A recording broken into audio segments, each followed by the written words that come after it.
আচ্ছা, ভাব ও কাজ। আমরা প্রথমে যেটা ভাব ও কাজ লিখেছেন কে? কাজী নজরুল ইসলাম। আমরা প্রথমে কাজী নজরুল ইসলামের লেখক পরিচিতি পড়ব। লেখক পরিচিতি বলতে ওনার জন্ম, মৃত্যু, ওনার কি কি কাজ, মানে উনি কি কি লিখেছেন, ওনার কাজকর্ম, ওনার যে ব্যক্তি জীবনের যে ইতিহাস, মানে ওনার জন্মসাল, উনি কোথায় জন্মগ্রহণ করছেন, উনি কোথায় লেখাপড়া করছেন, ওনার কর্মজীবন, সব কিছুই আমরা আগে দেখব, তারপর আমরা গল্পে ফিরে আসবো। ঠিক আছে?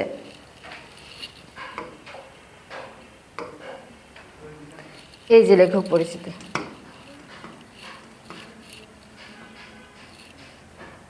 এই যে কাজী নজরুল ইসলাম কত সালে জন্মগ্রহণ করেছে?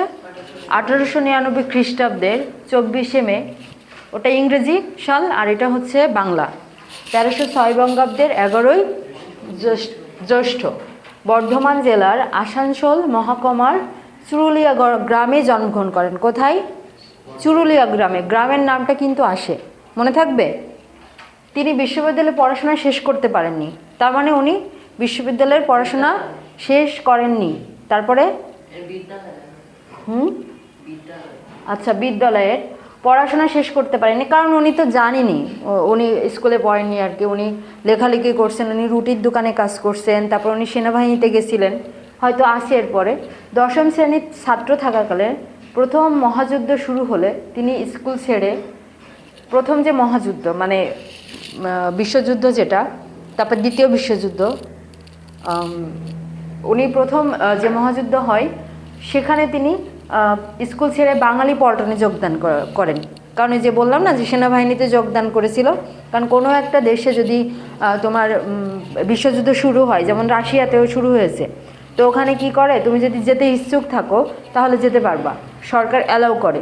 ঠিক আছে? তুমি উইলিংলি ওটাতে জয়েন করতে পারবা, কারণ তুমি নিজের দেশের জন্য দেশপ্রেমের বহিঃপ্রকাশ হিসেবে তুমি অন্য দেশের সাথে যুদ্ধে উইলিংলি যেতে পারবে, ইচ্ছাকৃতভাবে জয়েন করতে পারবা। তো উনি হচ্ছে বাঙালি পল্টনে যোগদান করেন। যুদ্ধ শেষ হলে 1920 খ্রিস্টাব্দে বাঙালি পল্টন ভেঙে দেওয়া হয়। কত সালে? 1920 সালে। আর ওইটা জয়েন করছিল 1917। এখানে দেওয়া নাই, তোমাদের দেওয়া নাই, আমরা পড়েছি। নজরুল কলকাতায় ফিরে এসে সাহিত্য চর্চায় আত্মনিয়োগ করেন। কোথায়? আচ্ছা, কলকাতায় ফিরে এসেছিল কোথা থেকে বলতো? ওই যে পল্টন থেকে। তারপর বলছি, এ সময় সাপ্তাহিক বিজলি পত্রিকায় তার বিদ্রোহী কবিতাটি প্রকাশিত হলে চারিদিকে সুনাম ছড়িয়ে পড়ে। তাহলে প্রথম যে তার লেখা প্রকাশ হয় কোথায়? বিজলি পত্রিকায়। সাপ্তাহিক মানে প্রতি সপ্তাহে যেটা প্রকাশ হয় সেটাকে কি বলা হয়? সাপ্তাহিক। ঠিক আছে?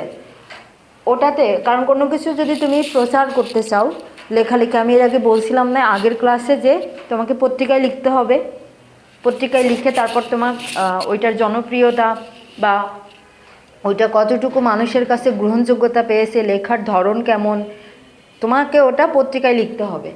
তারপরে বলছে তার কবিতায় পরাধীনতা ও অন্যায়ের বিরুদ্ধে বিদ্রোহ উচ্চারিত হয়েছে। কি কি তার কবিতায় বলো? পরাধীনতা ও অন্যায়ের বিরুদ্ধে বিদ্রোহ, কারণ তিনি কখনো অন্যায় অত্যাচার সহ্য করেনি বা এর পক্ষে থাকেননি। উনি অন্যায়ের বিরুদ্ধে কথা বলেছেন, লিখেছেন, কারণ লেখা অনেক বেশি শক্তিশালী। তুমি যদি কোনো একটা বিষয়ে ব্লগ লেখো, এখন মানুষ ব্লগ লেখে না, আর আগেও নানাভাবে লিখতো। যারা লেখক ছিলেন তারা নানা রকম ছদ্ম নাম ব্যবহার করে বিভিন্ন বিষয় নিয়ে অন্যায় অবিচারের বিরুদ্ধে লিখতেন। তারপরে বলছে যে অবিচার ও শোষণের বিরুদ্ধে তিনি প্রবল প্রতিবাদ করেন। কি করেন? দেখো, অবিচার মানে ধরো যে গরিব মানুষকে যে শাসন শোষণ করা হয়, বা ওই সময় যে ইংরেজরা ভারতবর্ষে শাসন শোষণ করত, সেইটার উপরে তিনি শোষণের বিরুদ্ধে প্রবল প্রতিবাদ করেন। ওই সময় ইংরেজরা কিন্তু ভারতবর্ষকে শাসন করত, তিনি ওই সময় প্রতিবাদ করেন। কারণ ওনার কাজ কী ছিল বলো? ওনার কাজটা কী ছিল? অন্যায়ের বিরুদ্ধে প্রতিবাদ করা। এই জন্য তাকে বিদ্রোহী কবি বলা হয়। তার রচনাবলী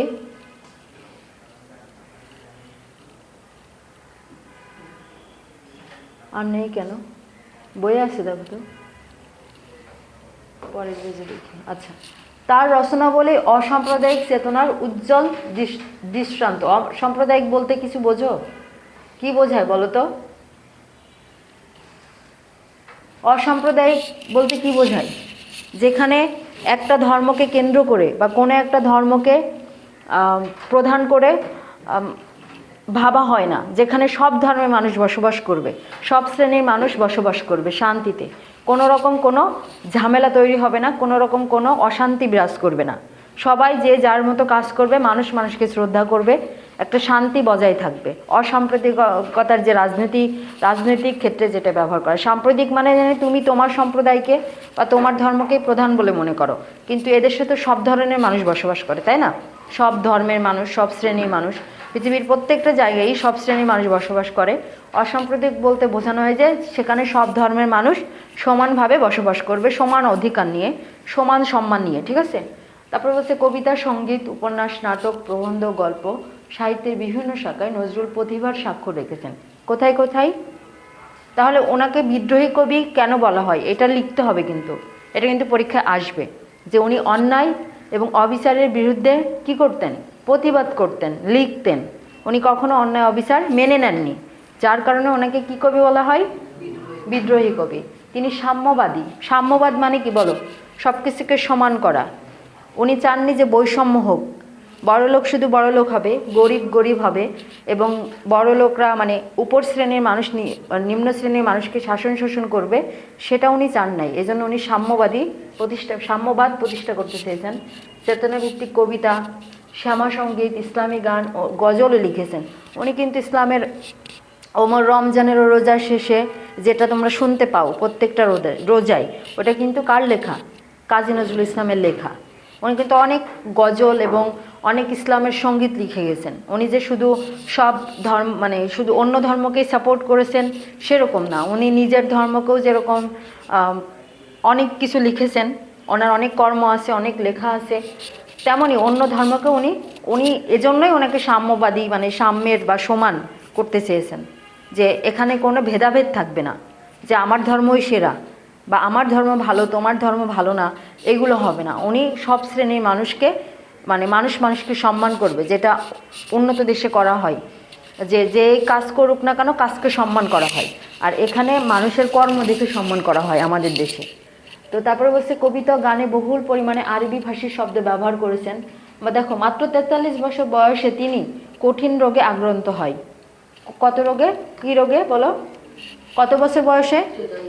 দেখো এখানে মাত্র 43 বছর বয়সে তিনি কঠিন রোগে আক্রান্ত হয়। খাতা কলম বের করো, লিখে রাখো এগুলো। এবং তার সাহিত্য সাধনায় ছেদ ঘটে। যখন তিনি অসুস্থ হন তখন সাহিত্য রচনা করতে পারেননি। 1972 সালে বাংলাদেশ সরকারের উদ্যোগে কবিকে বাংলাদেশে আনানো হয়। কলম নিয়ে আসনি?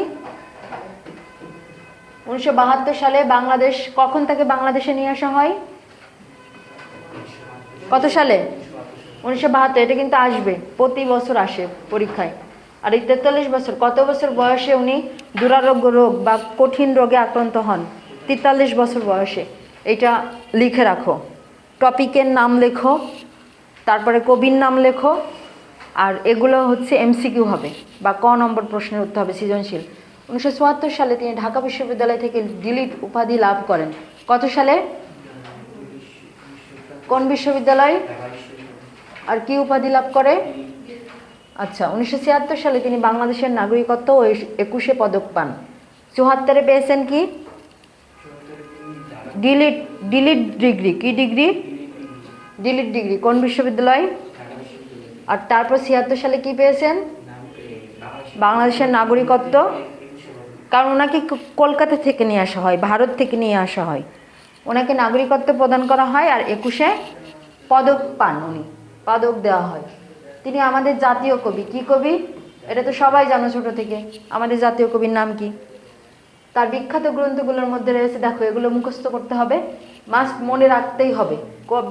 কাব্যগ্রন্থের মধ্যে আছে অগ্নিবীণা, বিষেরবাসী, সাম্যবাদী। তোমরা যখন উপর ক্লাসে পড়বে তখন এগুলো পড়ানো হবে। সাম্যবাদী, সর্বহারা, সিন্ধু হিন্দোল, তারপর চক্রবাক, উপন্যাস রয়েছে মৃত্যুক্ষুধা, কুহেলিকা, গল্পগ্রন্থ হচ্ছে ব্যথার দান। দেখো ব্যথার দান কিন্তু অবশ্যই আসে প্রত্যেকটা প্রশ্নে, সে যে কোনো পরীক্ষায় হোক না কেন। রিক্তের বেদন, শিউলিমালা, প্রবন্ধগ্রন্থ যুগবাণী, রুদ্রমঙ্গল, নাটক, ঝিলিমিলি, আলেয়া। দেখো নাটকের মধ্যে ঝিলিমিলি, আলেয়া আর মধুবালা, এটা খুবই গুরুত্বপূর্ণ। প্রশ্ন প্রত্যেকটা পরীক্ষায় আসে, সেটা যে কোনো পরীক্ষা হতে পারে, অ্যাডমিশন হোক, চাকরির পরীক্ষা হোক, তোমাদের এমসিকিউ হোক, যে কোনো পরীক্ষায় এগুলো আসে। এগুলো মনে রাখতে হবে, কোনটা নাটক, কোনটা উপন্যাস, কোনটা বাচ্চাদের জন্য, কোনটা লিখেছেন উনি হচ্ছে প্রবন্ধ গ্রন্থ। প্রবন্ধের মধ্যে কিন্তু গল্প গ্রন্থ মিশানো যাবে না। প্রবন্ধ মানে কি, একটা বিষয়ের উপরে লেখা, যে তুমি সমসাময়িক রাজনীতি নিয়ে লিখছো, বর্তমান প্রেক্ষাপট নিয়ে লিখছো, এটা একটা প্রবন্ধ। যে কোনো একটা টপিক নিয়ে তুমি এক ঢালাওভাবে লিখছো, একটা প্রবন্ধ লিখছো। কিন্তু গল্পগ্রন্থ আলাদা জিনিস। আবার হচ্ছে তোমার উপন্যাস, উপন্যাস একটা চরিত্র বা কয়েকটা চরিত্র নিয়ে, তোমার যেমন তোমাদের 9-10-এ যেটা থাকবে, ধরো 1000 বছর ধরে উপন্যাস থাকবে, ঠিক আছে, একটা বা কয়েকটা চরিত্রকে কেন্দ্র করে উপন্যাস করা হয়। তো এইটা কখনোই মিক্সড করা যাবে না। উপন্যাস কি, উপন্যাস আলাদা রকম, প্রবন্ধ গ্রন্থ আলাদা, নাটক আলাদা। হ্যাঁ, এগুলো খুব ভালোভাবে কেয়ারফুলি মনে রাখতে হবে যে কোনটা কি। একটার সাথে আরেকটা যদি মিশাও তাহলে তুমি মার্কস পাবে না, ভুল। কাজী নজরুল ইসলাম 1976 খ্রিস্টাব্দের 29শে আগস্ট ঢাকায় মৃত্যুবরণ করেন। কোথায়, কতই আগস্ট? এইটা কিন্তু তারিখটা অনেকেই ভুল করে। 1976 সালে। দেখো 76 সাল কিন্তু দুইটা, বলো তো 76 সালে আর কি হয়েছিল? তিনি বাংলাদেশের নাগরিকত্ব পান ও 21শে পদক পান। তিনি আমাদের জাতীয় কবি। তারপরে তার লেখাগুলো বলা হয়েছে। তারপরে এই যে 1976 সালের কত তারিখে মারা গেছে, তারিখটা কিন্তু উল্লেখ করে দিবা যখন, কারণ 76 সালে কিন্তু দুইটা কাজ হয়েছে। তুমি শুধু 76 লিখলে কিন্তু মৃত্যু হলো না। 29শে আগস্ট কিন্তু অবশ্যই কি করতে হবে, উল্লেখ করতে হবে। বুঝতে পারছো বিষয়টা? 76 সালে দুইটা হয়েছে না, নাগরিকত্ব দিয়েছে ওনাকে আর 21শে পদক। তা 1976 যদি শুধু লেখো তাইলে কি হচ্ছে, মৃত্যু একটা, আবার নাগরিকত্ব 21শে পদক। তাহলে তুমি কি লিখবা, 29শে আগস্ট উল্লেখ করে দিবা, ঠিক আছে? এটা হচ্ছে মার্কস পাওয়ার।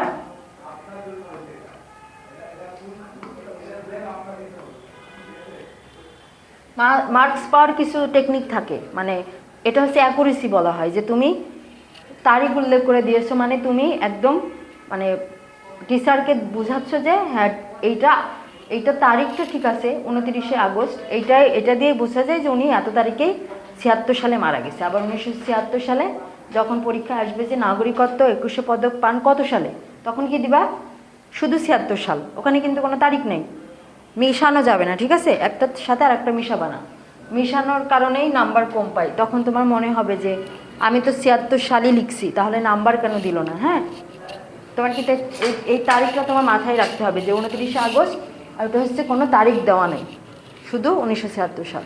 তারপর চলো আমরা গল্প পড়বো। দেখো এখানে কিছু লেখক পরিচিতি, এখানে কিছু শব্দার্থ টিকা আছে। এগুলো আমরা কোথায় পাবো বলো তো? যখন আমরা গল্প পড়তে যাব না, যখন আমরা গল্প পুরাটা পড়ব, তখন আমরা এই শব্দার্থগুলো পাবো।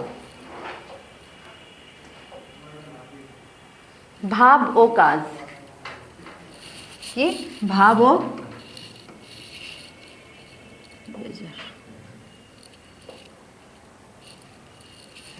একটু বড় হয় না, প্রিভিউ মনে হয়।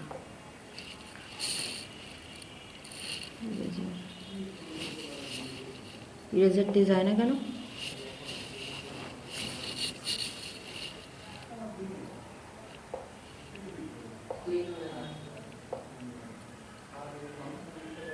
আরেকটা চলে গেছে।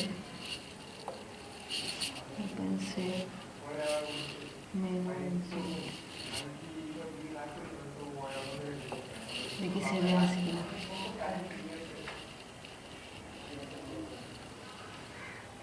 অডিও বুক,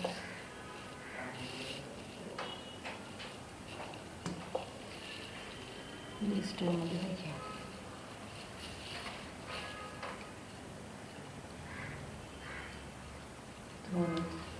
এর মধ্যে তো নাই।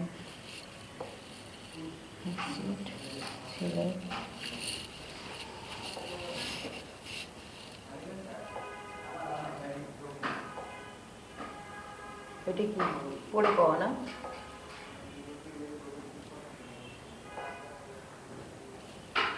ভাবো কাজ, ভাবো কাজ,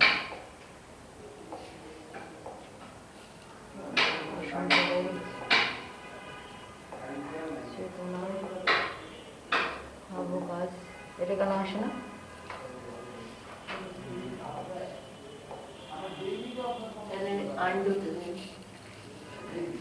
কোনটা? এটা কিন্তু প্রিভিউ দিয়ে যে আমি দিব সেটা তো বড় হয় না।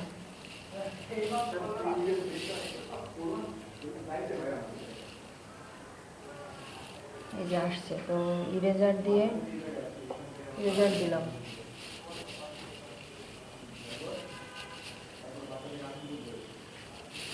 ক্লিন অল দিলে তো চলে যাবে এখনই, তাই না?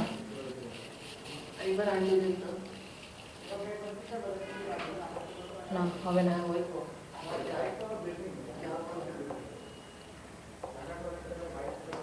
আন্ডু দিলেই হয়, এটা হয় না কেন? প্রিভিউ দিলে তো বড় হয়। এই যে বড় হচ্ছে। ব্রাউজার শেপ রুলার, রুলার দিয়ে কি করে? রুলার দিয়ে কিছু করে না। ক্লিন অল দিলাম, যা।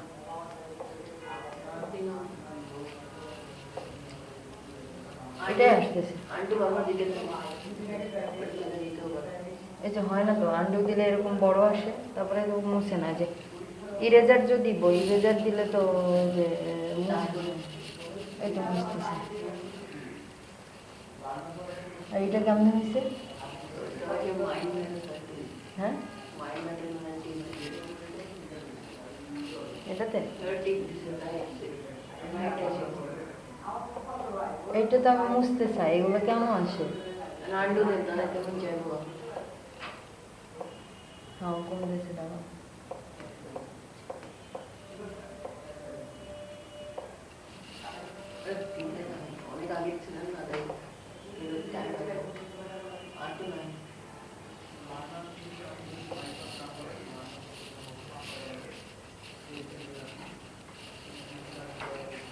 এইটাই এই জায়গায় আটকে গেছে কেন এরকম?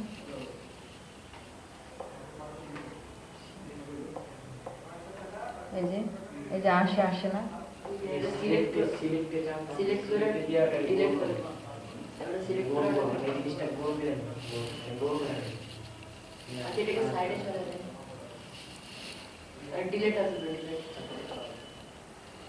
ভাব ও কাজ, এইটা হচ্ছে আচ্ছা,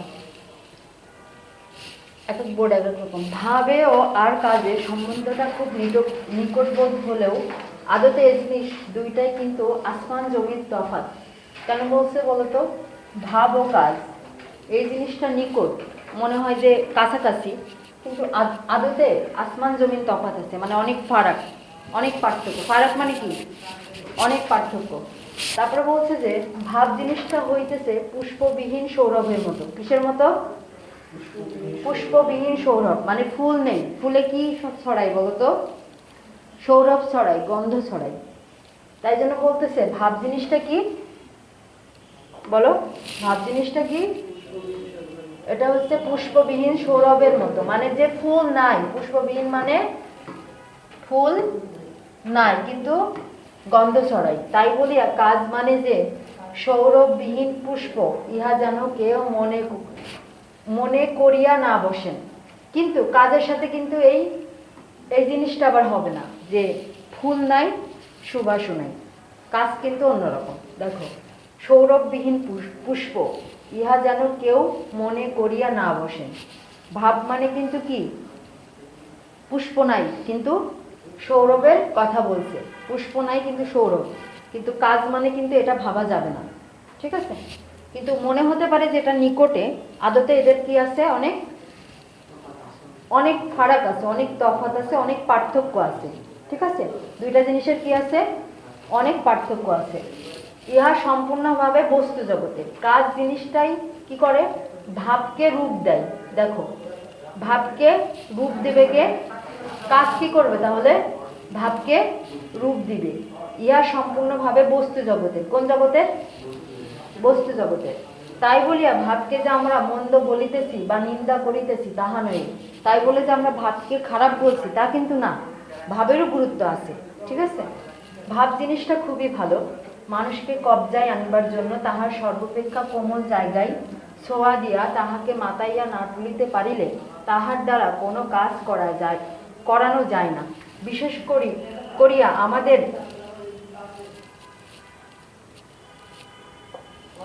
দেখো, বিশেষ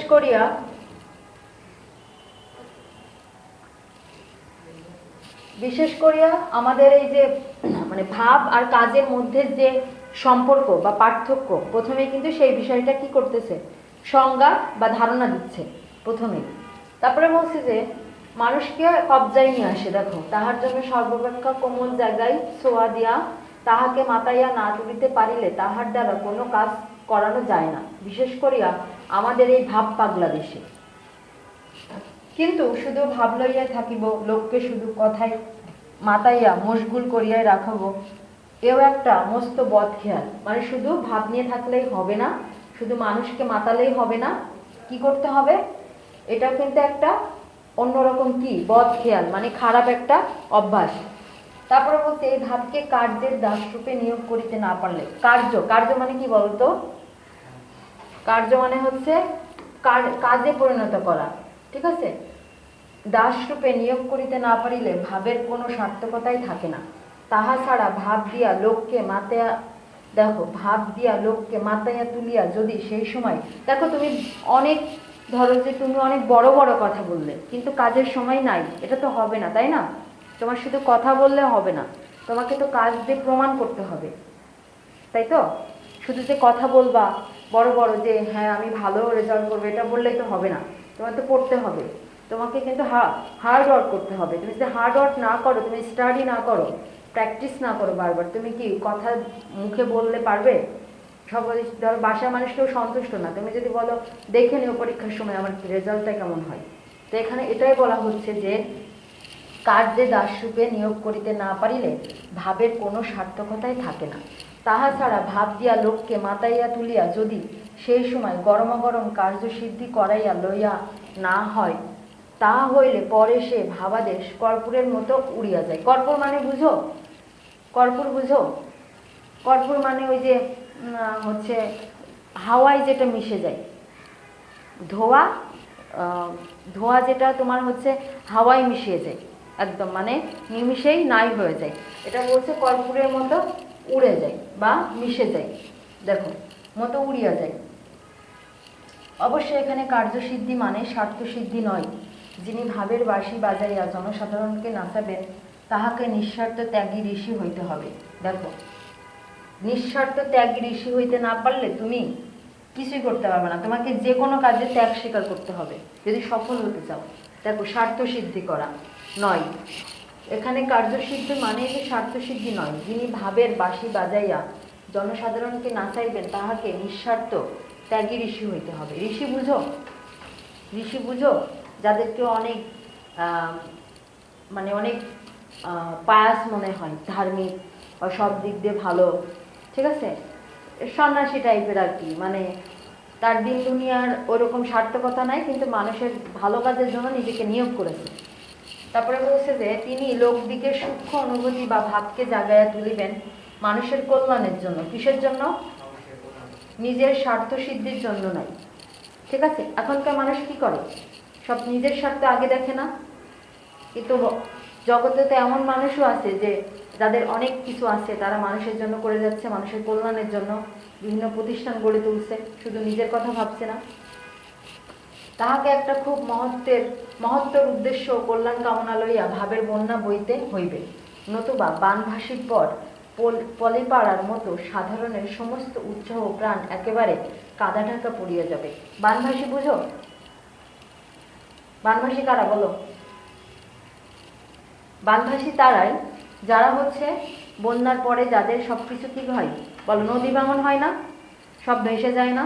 ওই দিনই তো ওই যে পড়ে পাওয়া গল্পে পড়ছিল না যে সব কিছু ভেসে গেছে, ডুবে গেছে, ওই যে ওই চরের মানুষের সব কিছু ভেসে গেছে।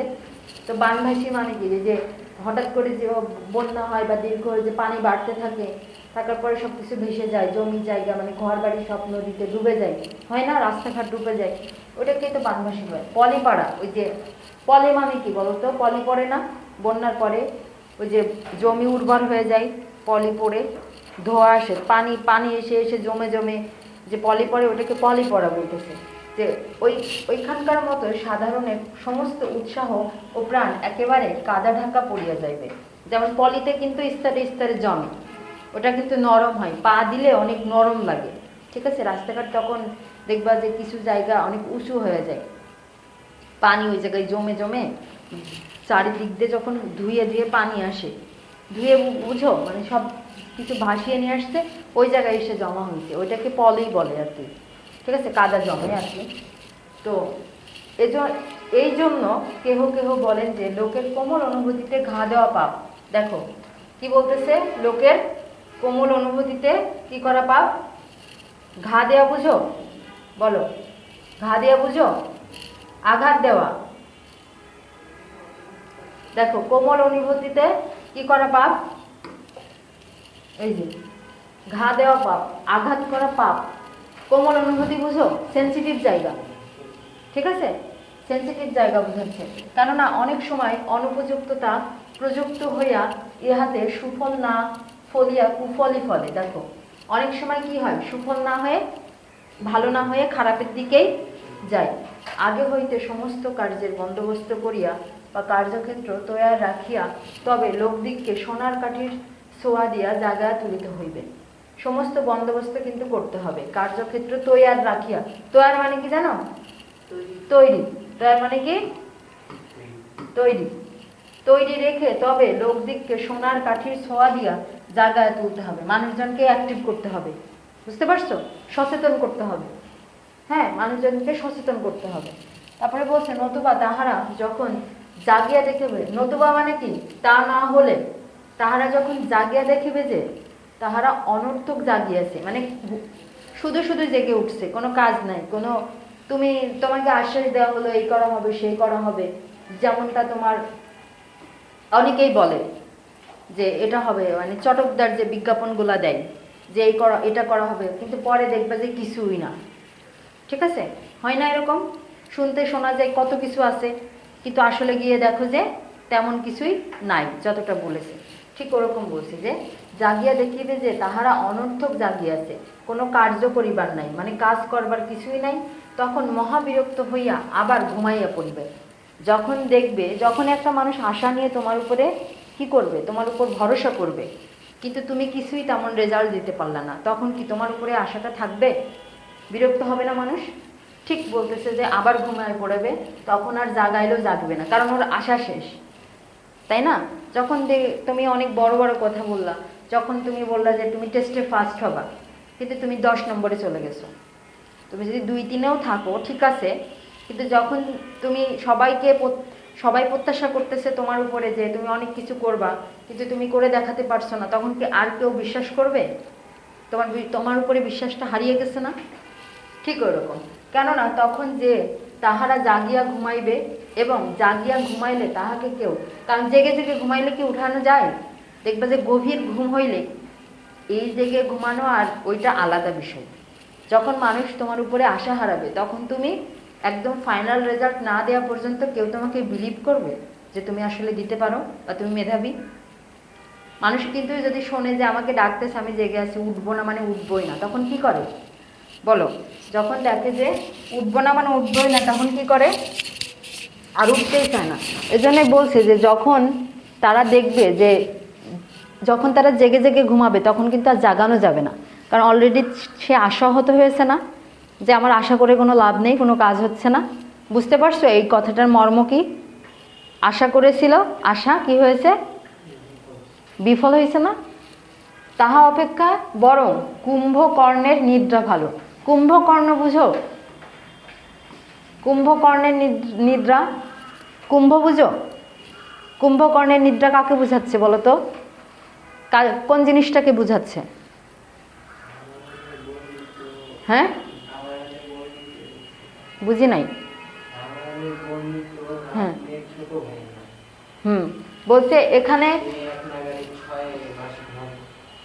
হ্যাঁ, কুম্ভকর্ণ এটা একটা হচ্ছে তোমার হিন্দু ধর্মগ্রন্থে যে বিভিন্ন ব্যক্তির নাম আছে, রামায়ণ আছে, তো একটা ব্যক্তির নাম যে সব সময় ঘুমাতো, ঠিক আছে, উঠতো না, সেইটার উদাহরণ হিসাবে এখানে বলেছে যে ওই 6 মাস টানা ঘুমে থাকবে, ঠিক আছে, যে কোনো উঠাউঠি না। অনেক মানুষ আছে না যে উঠতেই চায় না, খেয়ে দিয়ে আবার ঘুমায় যায়, এরকম থাকে না, যে তার অন্য কোনো চিন্তা থাকে না, দিন দুনিয়ার কোনো খবর থাকে না, খালি ঘুমাতে থাকে আর ঘুমাতেই থাকে। দেখো, ঢোল কাশি বাজাইয়া ভাঙানো বিচিত্র নাই। তখন আর তুমি যাই বাজাও না কেন, যাই করাও না কেন, তখন ওই মানুষটাকে যতই এভাবে ডাকো না কেন, ও কিন্তু ওভাবে রেসপন্স করবে না, কারণ অলরেডি কি হয়ে গেছে বলো, কি হয়েছে?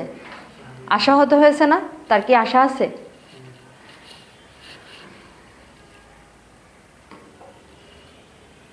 দেখো, এ কথাটা একটা মস্ত সত্যি। মস্ত মানে কি? অনেক বড়। মস্ত মানে কি? বলে না যে জানিস, আগেরকার গ্রামে সবচেয়ে বেশি ব্যবহার করা হতো, বলে যে জানিস মস্ত বড় একটা গরু দেখছি, এরকম একটা কথা বলতে উদাহরণ হিসেবে। মস্ত মানে কি? মস্ত মানে এটা করলে ওটা হয় না, ওটা করলে ওটা হয় না। মস্ত মানে কি? কি বললাম রাফিদ, কি বললাম? সবচেয়ে বড়, অনেক বড়, মানে বিগ, অনেক বিগ সাইজ আর কি। তাহা এতদিনে আমরা ঠেকিয়া শিখেছি। ঠেকিয়া শিখা বলতে কি বোঝাও বলো তো? ঠেকিয়া শিখেছি মানে কি বলো, বুঝো এই কথাটার অর্থ? মানে ঠেকে শেখা, মানে আগে থেকে বুঝবা না, যখন তুমি ওই জায়গায় যাবা তখন তুমি ঠেকবা, তারপর শিখবা। যখন ওই পরিস্থিতির মুখোমুখি হবা তখন বুঝবা। যেমন অনেকে হয় না যে অনলাইন থেকে অনেক কিছু কিনে ঠকে, তার মানে ওটা হচ্ছে ঠেকিয়া শিখেছে। প্রথমে মনে হচ্ছে অনেক ভালো জিনিস কিনবো, মানে ওই জিনিসটার মুখোমুখি না হওয়া পর্যন্ত মনে হতে পারে যে না অনেক কিছু, ঠিক আছে। তারপরে বলছে যে এই যে সেদিন একটা হুজুকে মাতিয়া। হুজুকে মাতিয়া বুঝো? হুজুকে মাতে কারা বলো তো? হুজুকে মাতিয়া কি? শোনা কথায় কান দেওয়া, ঠিক আছে। শোনা কথায় লাফিয়ে ওঠা, শুনে শুনে মানে বিজ্ঞ হওয়া, ঠিক আছে। নিজস্ব কোনো জ্ঞান নেই বা নিজস্ব ওরকম জ্ঞান বুদ্ধি দিয়ে বিচারও করে না, যা মানুষের কাছ থেকে শোনে ওইটাই। হুড় করিয়া হাজার কতক স্কুল কলেজের ছাত্রদল বাহির হইয়া আসিল, কই তাহারা তো তাহাদের এই সৎ সংকল্প, এই মহৎ ত্যাগকে স্থায়ী রূপে বরণ করিয়া লইতে পারিল না। কেন এমন হইল? একটা সাময়িক উত্তেজনার মুখে এই ত্যাগের অভিনয় করতে গিয়া স্পিরিটকে কি বিশ্রীভাবেই না মুখ ভ্যাংচানো হইল। যাহারা শুধু ভাবের চোটে না বুঝিয়া না শুনিয়া শুধু একটু নামের জন্য বা বদনামের ভয়ে এমন করিয়া তাহাদের স্পিরিট বা আত্মার শক্তির পবিত্রতা নষ্ট করিল, তাহারা কি দরকার পড়িলে আবার কাল এমনি করিয়া বাহির হইতে আসিতে পারিবে। আজ যাহারা মুখে চাদর জড়াইয়া কল্লকার ত্যক্ত বিশ্ববিদ্যালয়ে আবার মুখটি চুন করিয়া ঢুকিল, কাল দেশের সত্যিকার ডাক আসলে তাহারা কি আর তাহাতে সাড়া দিতে পারিবে? দেখো, তারা যে স্পিরিট নিয়ে আসছিল ওই স্পিরিটটা তারা নষ্ট করে ফেলছে। কারণ আজকে যাহারা মুখে চাদর জড়াইয়া কল্লকার ত্যক্ত বিশ্ববিদ্যালয়ে আবার মুখটি চুন করিয়া ঢুকিল, কাল দেশের সত্যিকার, সত্যি সত্যি যদি কালকে দেশের জন্য কোনো ডাক আসে তখন কি কেউ সাড়া দিবে? কারণ আগে থেকেই তো আশা ভেঙে গেছে, তাই না? আশাহত হয়েছে। তারপরে বলছে দেখো, হটকারিতা। হটকারিতা মানে বুঝো কি? হটকারিতা মানে কি? হুটহাট সিদ্ধান্ত নেওয়া, ঠিক আছে। মানে ভাবনা চিন্তা না করে হুট করে একটা সিদ্ধান্ত নেওয়াকে কি বলে? হটকারিতা। একবার যে ভোগটা ভুগিল বা ভ্রম করিল তাহারই অনুশোচনাটা তাহারা কিছুতেই মন হইতে মুছিয়া ফেলিতে পারিবে না। বাহিরে যতই কেন লাপরোয়া ভাব দেখাক না, এখন সত্যিকার ডাক শুনিয়া প্রাণ চাহিলেও সে লজ্জায় তাহাতে আসিয়া যোগদান করিতে পারিবে না। দেখো, মানে প্রথম দিকে যে হুটহাট করে একটা যে হটকারিতা করি একবার যে ভোগটা ভুগিল, মানে হুট করে যে একটা ভোগ ভুগিল, একটা কষ্ট পাইছে, তারপরে যতই তুমি তাদেরকে আবার ডাকো না কেন তারা কিন্তু আর যোগদান করিবে না। এই রূপে আমরা আমাদের দেশের প্রাণশক্তি এই তরুণদের স্পিরিটটাকে কুব্যবহারে আনিয়া মঙ্গলের নামে দেশের মহাশত্রুতা সাধন করিতেছি নাকি? দেখো, রাগিবার কথা নাই, এখন ইহা রীতিমতো বিবেচনা সাপেক্ষ। আমাদের আশা ভরসাস্থল যুবকগণ এত দুর্বল হইল কিরূপে, বা এমন কাপুরুষের মতো ব্যবহারই বা করিল কেন? সে কি আমাদেরই দোষে নয়?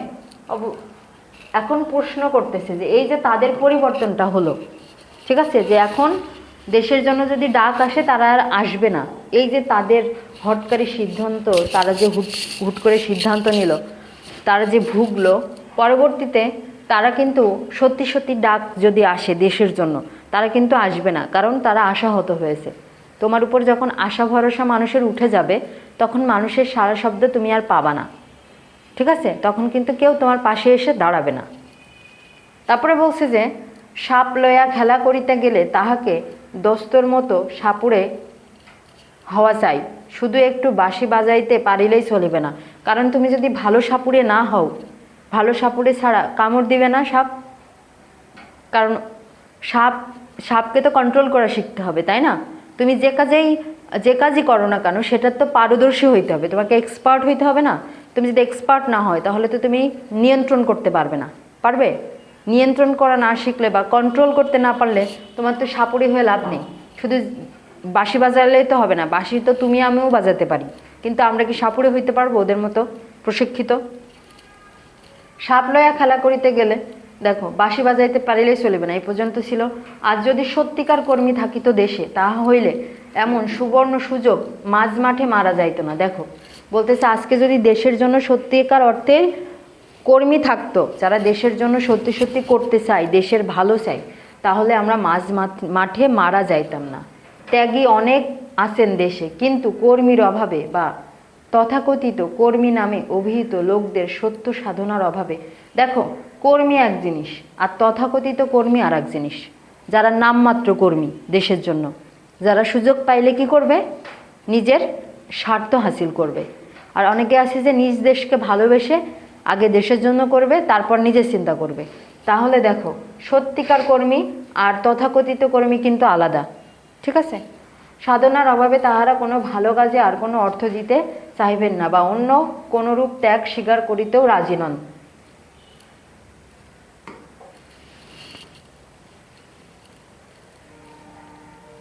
দেখো অর্থ দিতে চাহেন না বা কোনোরূপ ত্যাগ স্বীকার করতে রাজি না, কারণ ত্যাগ স্বীকার করতে হলে কি করতে হবে বলো তো?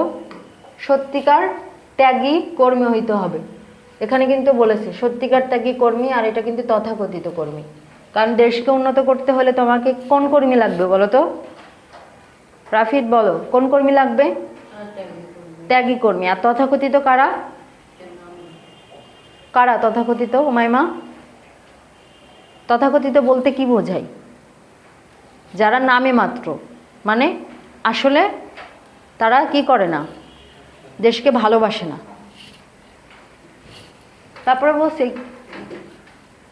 কি করিয়া হইবেন, তাহারা তাহাদের চোখের সমান দেখিতেছেন না। কত লোকের কত মাথার ঘাম পায়ে ফেলার ধন দেশের নামে কল্যাণের নামে আদায় করিয়া বাজে লোক নিজেদের উদর, উদর মানে কি?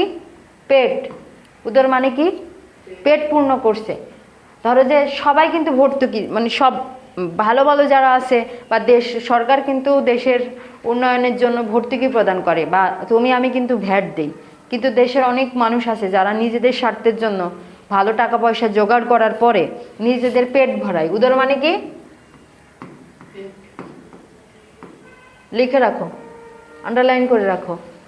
যারা সত্যিকার দেশকর্মী, সত্যিকার দেশকর্মী সে বেচারারা সত্যি কথা স্পষ্টভাবে বলিতে গিয়া এইসব কর্মীর কারচুপিতে পুয়াল চাপা পড়িয়া, পুয়াল চাপা বুঝো? পুয়াল চিনো? ধান গাছ চিনো? ধান গাছ, ধান গাছ চিনো? এক জায়গায় করে রেখে দেয় গরুকে খাওয়ানোর জন্য। ওইটার ভিতরে অনেক, আমরা ওই ছোটোবেলায় ওইটার ভিতরে লুকোচুরি খেলতাম, ওইটার ভিতর ঢুকে গেলে দেখতে পাই না, ধান গাছের মধ্যে, হ্যাঁ নাড়া বলে।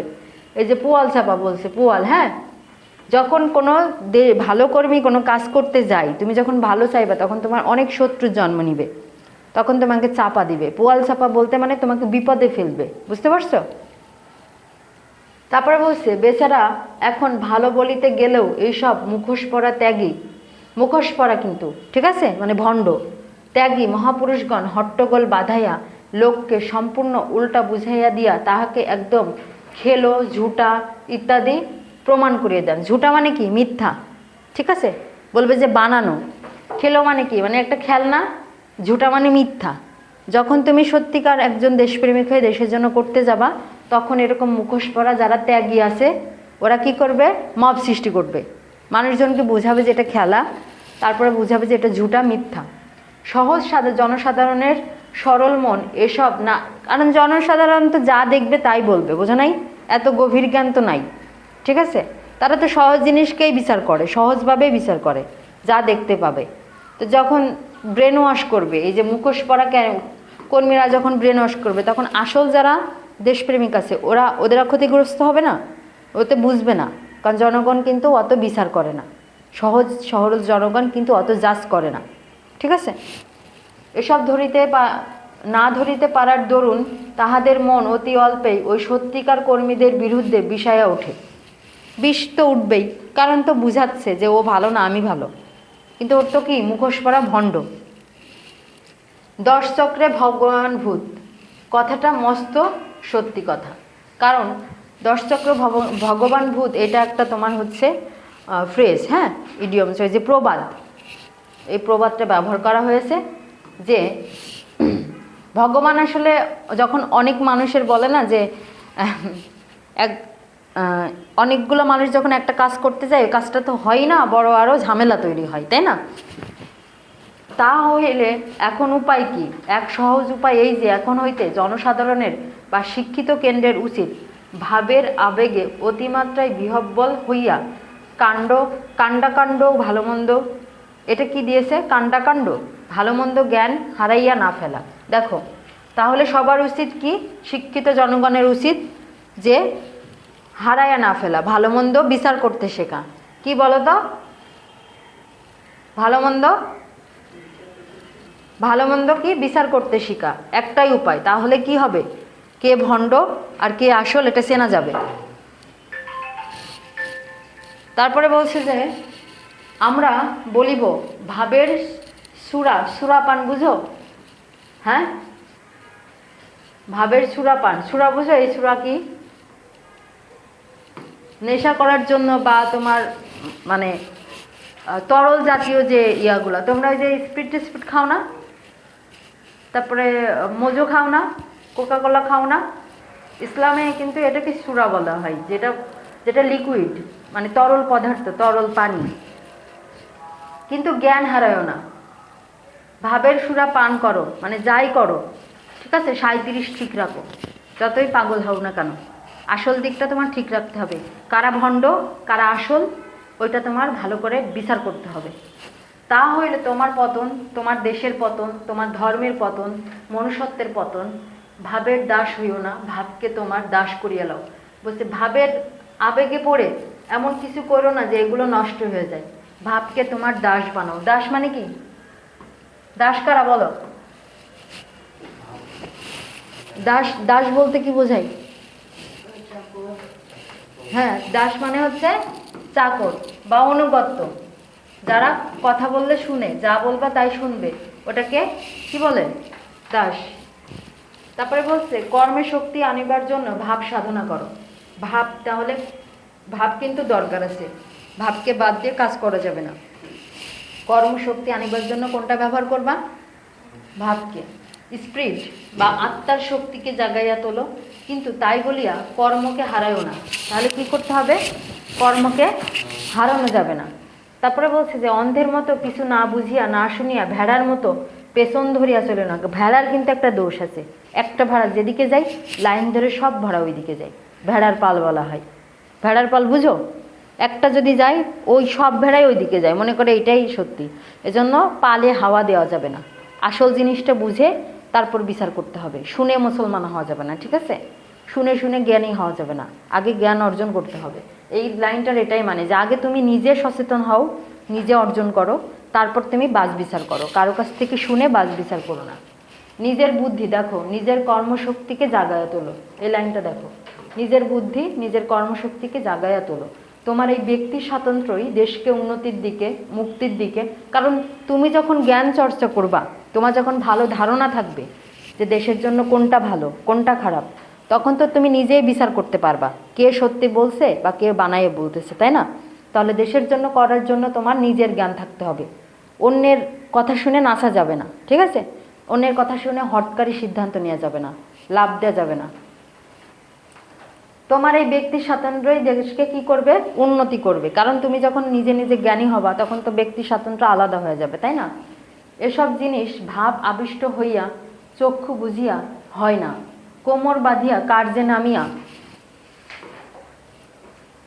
পড়িতে হবে। বলছে কি, কোমর বাঁধিয়া কার্যে নামে পড়তে হবে। কারণ শুধু শুধু স্বপ্ন দেখলে হবে বলো? স্বপ্ন দেখার জন্য কি করতে হবে বলো? স্বপ্ন দেখতে হবে এবং সেইটা কার্যকর করার জন্য কি করতে হবে? মাঠে নেমে পড়তে হবে। কারণ শুয়ে শুয়ে যদি ভাবো টাকা ইনকাম করবো, তাহলে কি হবে? তাহলে জ্ঞান অর্জন করার জন্য কি করতে হবে? জ্ঞান অর্জন করার জন্য তোমাকে অনেক কিছু জানতে হবে, পড়তে হবে। তারপরেই না তুমি হচ্ছে নিজে জ্ঞানী হবা, দেশের জন্য ভাবতে পারবা, কে ভালো কে মন্দ এটা তুমি কি করতে পারবা, বিচার করতে পারবা। দেখো, নামিয়া পড়তে হবে এবং নামিবার পূর্বে, নামবার পূর্বে ভালো করিয়া বুঝিয়া সুঝিয়া দেখে লইতে হবে। মানে জ্ঞান বুদ্ধি মানে চোখ কান খোলা রাখতে হবে, বুঝতে পারছো? সচেতন হওয়া। চোখ কান খোলা মানে সচেতন হওয়া। কারণ তুমি একটা কাজে সচেতন না হলে তুমি তো ভুল করবে, তাই না? তাই সচেতনতা তো জরুরি। তারপরে বলছে, ইহার ফল কি? শুধু উদ্ম সারের মতো দেওয়ালের সঙ্গে গা ঘেঁষড়াইয়া নিজের চামড়া তুলিয়া ফেলা হয় মাত্র। দেওয়াল প্রভু কিন্তু দিব্য দাঁড়িয়ে থাকে। তোমার বন্ধন ওই সামনের দেওয়ালকে ভাঙিতে হইলে একেবারে তাহার ভিত্তিমূলে শাবল মারিতে হবে। গাছ কাটা দেখছো কখনো? হ্যাঁ, গাছের আগে কি করে? কোথায় কোথায় মাটি খুঁড়ে বলো তো? মাটি খুঁড়ে কোথায়? গাছের গোড়ায় না? মূল পর্যন্ত। আর মূল না কাটলে কি গাছ পড়বে? তাহলে দেওয়াল ভাঙিতে হলে তোমার কি করতে হবে বলো? দেওয়াল ভাঙিতে হলে ভিত্তি মূল, একদম ভিত মানে কি, এই যে বিল্ডিংগুলো বানায় আগে ভিত্তি দেয় না? একদম গোড়া থেকে একদম কলম তুলে তারপরে বাড়ি করে না? তাহলে এই মূলে শাবল মারিতে হবে। শাবল তো চিনো, গাছ কাটার ইয়ে দেখেছো, লোহার যেটা। তারপরে বলছে যে এইটা ভাঙতে হবে। তুমি যদি মানে ওই দেওয়ালটা ভাঙতে চাও তাহলে তো তোমার গোড়ায় আঘাত করতে হবে, শুধু দেওয়ালে ধাক্কা। এই বাড়িটা যদি এখন ভাঙতে হয় বুলডোজার দিয়ে, তাই না? তাহলে তো যদি সমান করতে হয় তাহলে একদম গোড়া থেকে সব কিছু ধাক্কা দিলে তারপরেই না ভাঙবে, তাই না? আর মাথা ভাঙলে তো শুধু মাথাই ভাঙবে। তাই জন্য বলতেছে যে ভিত্তি মূলে শাবল মারিতে হবে। বলে না যে কান টানলে মাথা আসে, মানে ওটা গোড়া। দেখো না বিভিন্ন সিনেমাতে বা যেখানেই হোক না কেন, আগে ওই যে বাবাকে ধরে নিয়ে আসে, না হয় মেয়েকে ধরে নিয়ে আসে না? যে আবার কারো কাছে টাকা পাইলে কি করে, তার সাইকেল বা বাইক কোনো কিছু আটক করে রাখে। তো বলতেছে গোড়ায়, একদম গোড়ায় আঘাত করতে হবে, তারপরেই না তুমি ওটা ভাঙতে পারবা। ঠিক আছে? আবার বলিতেছি, আর ভাবের ঘরে চুরি করিও না। আগে ভালো করিয়া চোখ মেলিয়া দেখো। এদিকে দেখাও কি বলতেছে, দেখো। আগে ভালো করিয়া চোখ মেলিয়া দেখো, আগে সচেতন হও, তারপরে তুমি সচেতনভাবে। তোমার কি জানো, তুমি যদি ভালো রেজাল্ট পেতে চাও তোমার আগে ভালো রুটিন দরকার, তোমার আগে প্ল্যান দরকার, কোন সাবজেক্টে কতটুকু সময় দিবে। তাহলে তোমার কি বলছে, আগে ভালো করিয়া চোখ মিলিয়ে দেখো, আগে সচেতন হও। কার্যের সম্ভাবনা অসম্ভাবনার কথা অগ্রে বিবেচনা করে। অগ্রে মানে কি বলো? অগ্রে মানে আগে, প্রথমে। অগ্রে মানে কি? হ্যাঁ, অগ্রে মানে হচ্ছে প্রথমে, আগে। পিছনে মানে হচ্ছে তোমার এই যে পিছনে মানে পরে, আর অগ্রে মানে হচ্ছে আগে। তাহলে আগে বিবেচনা করিয়া পরে, এই যে পরে দিয়েছে দেখো, পরে কার্যে নামিলে তোমার উৎসাহ অনর্থক নষ্ট হবে না। দেখো, কার্যের সম্ভাবনা অসম্ভাবনার কথা প্রথমে তোমার আগে ভাবতে হবে, ভেবে তারপরে নামতে হবে। তাহলে তুমি কি, তোমার যে ভিতরে স্পিরিট আছে, উৎসাহ আছে, দম আছে, ওইটা কি শুধু শুধু নষ্ট হবে না। মনে রাখিও, তোমার স্পিরিট বা আত্মার শক্তিকে অন্যের প্ররোচনায় নষ্ট করিতে তোমার কোনো অধিকার নাই। কারণ তুমি অন্যের কথায় নাচতে পারো না। তুমি একটা মানুষ না, হিউম্যান বিং, তোমার কমন সেন্স আছে না? সেটাকে কাজে লাগাও। তুমি অন্যের কথায় কেন নাচবা? তোমার জ্ঞান আছে না, বই আছে না, তাই না? তুমি তো সচেতন হবা, তুমি দেখবা, জানবা, শুনবা। তুমি মানুষ যা বলবে সেই কথায় কেন লাভ দিবা? এজন্যই বলছে, আত্মার শক্তিকে অন্যের প্ররোচনায়, অন্য মানুষ যা বলবে সেটাই নষ্ট করিতে তোমার কোনো অধিকার নাই। তাহা পাপ, মহাপাপ। কি পাপ? তাহলে কিন্তু এটা আসবে। তাহা পাপ মহাপাপ, ব্যাখ্যা করো। কি আসবে? ব্যাখ্যা করো। দেখো আসমান আকাশ, তারপরে হচ্ছে এখানে বিভিন্ন শব্দার্থ টিকা আছে, এগুলো ভালো করে পড়বে। পুরো গল্পটাই কিন্তু পড়ানো হয়ে গেল। তাহলে গল্পের মূল ভাব কি বলো তো? গল্পের মূল ভাব কি? এই যে তুমি তোমার দেশের প্রতি যে সচেতন হবে, হ্যাঁ, তোমার দেশের প্রতি যে উদ্বুদ্ধ হবে বা সচেতন হবে, সেজন্য তুমি অন্যের কথা শুনবে না, বা অন্য মানুষ যে তোমাকে প্ররোচনা করছে সে কথায় কাজ করবে না। তুমি আগে নিজে সচেতন হবে, নিজে জ্ঞান বুদ্ধি বাড়বে, তারপরে তুমি আগাবে। শুধু শুধু বলে না যে অন্ধকারে ঢিল মারা, ওইটা করা যাবে না। বুঝতে পারছো মূল ভাবটা কি? যে দেশের এবং অন্য মানুষ যারা আসলে ভণ্ড, ওখানে মুখোশ পরা একটা কথা ছিল, মনে আছে? মুখোশ পরা যারা আছে তাদের কথায় তুমি যদি নাচো, তাহলে আসল যারা সত্যি দেশপ্রেমিক, তুমি তাদেরকে ভুল বুঝতে শিখবা এবং তাদের সম্পর্কে তোমার খারাপ ধারণা হবে। তাহলে তোমার প্রথমে কি করতে হবে? যে কোনো কাজে তোমার আগে সচেতন হওয়াটা জরুরি। না হলে এটা কি হবে বলো তো? কি পাপ? হ্যাঁ, এটা কিন্তু আসবে পাপ। এটা হচ্ছে মহাপাপ, ওটা ব্যাখ্যা করো। তাহলে আর কোনো প্রশ্ন আছে? বুঝছো ক্লাস? গল্পের মূল ভাব বুঝছো? নিজে আগে সচেতন হও, তারপরে মাঠে নেমে পড়ো। অন্যের কথায় কান দেওয়া যাবে না, আগে নিজে জানতে হবে। ঠিক আছে, তাহলে লেখক পরিচিতি পড়াইলাম, পুরা গল্প, আর হচ্ছে শব্দার্থগুলো পড়ে নিবে, কারণ শব্দার্থ আমি যতগুলো পাইছি ততগুলো বলে দিছি, আর এক্সট্রা যদি পেয়ে থাকো ওগুলো পড়বে। আর সৃজনশীল আর এমসিকিউ পরীক্ষা হবে। কি হবে? এমসিকিউ আর সৃজনশীল। এমসিকিউ আর হচ্ছে সৃজনশীল একটা কোশ্চেন দিবে, ঠিক আছে? সেটা 10 মার্কের হোক, একটি প্রশ্ন, ওই যে ইয়ে করা। ঠিক আছে, আর কোনো প্রশ্ন আছে? বোঝো নি এমন কিছু আছে? ওকে।